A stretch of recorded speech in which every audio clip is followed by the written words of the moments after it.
Let's talk about AI. We all know it's here, and it's set to be just as revolutionary as, say, the steam engine. I mean, the potential for businesses is just absolutely massive. But here's the thing, there's this huge gap between all that potential and what's actually happening on the ground. So why are so many companies falling behind? Let's get into it. First, just to set the stage, let's talk about the sheer scale of this opportunity. According to some deep research from McKinsey, AI could pump up to $4.4 trillion into the global economy annually, just from productivity growth. That's not just a big number, you know. It's a seismic shift just waiting to happen. And companies are definitely trying to get a piece of that pie. You've got 92% saying they plan to ramp up their AI investments.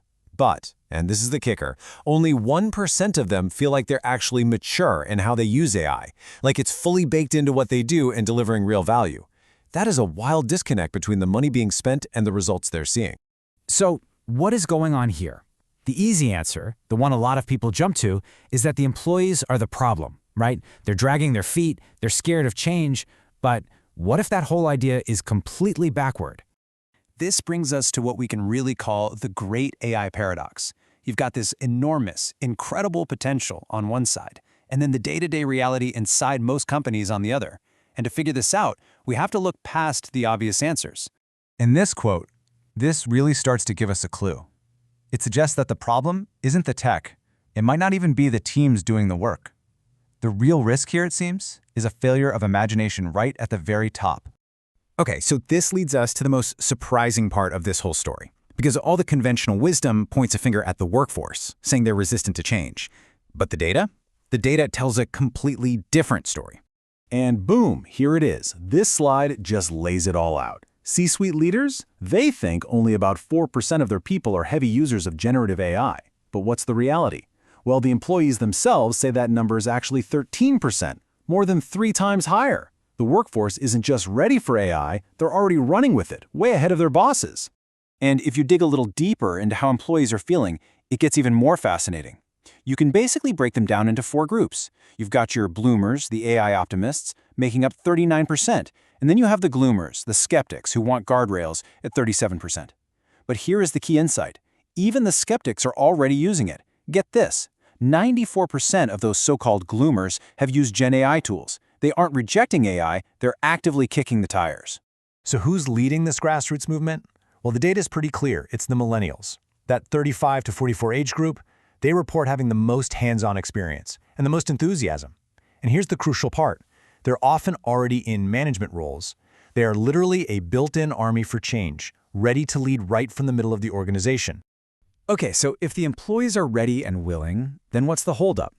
Well, this is where we have to turn our attention to the leadership dilemma. It's this constant push and pull between wanting to move fast and needing to stay safe. This is the real bottleneck. And hey, let's be fair, the concerns are totally legit. Everybody, leaders and employees alike, they worry about real risks. Things like cybersecurity, AI just getting things wrong, personal privacy. These are not small issues you can just brush aside. But, and this is maybe the most important number in this whole explainer, despite all those general worries, a whopping 71% of employees trust their own employer to use AI safely and ethically. They trust their company way more than they trust big tech or universities or startups. So what does that mean? It means that this incredible level of internal trust gives leaders what the report calls permission space. It's basically a green light from their own people to be bold, to move faster. Employee caution isn't a stop sign, it's a sign that says, go, but be smart about it. This all points to one clear path forward.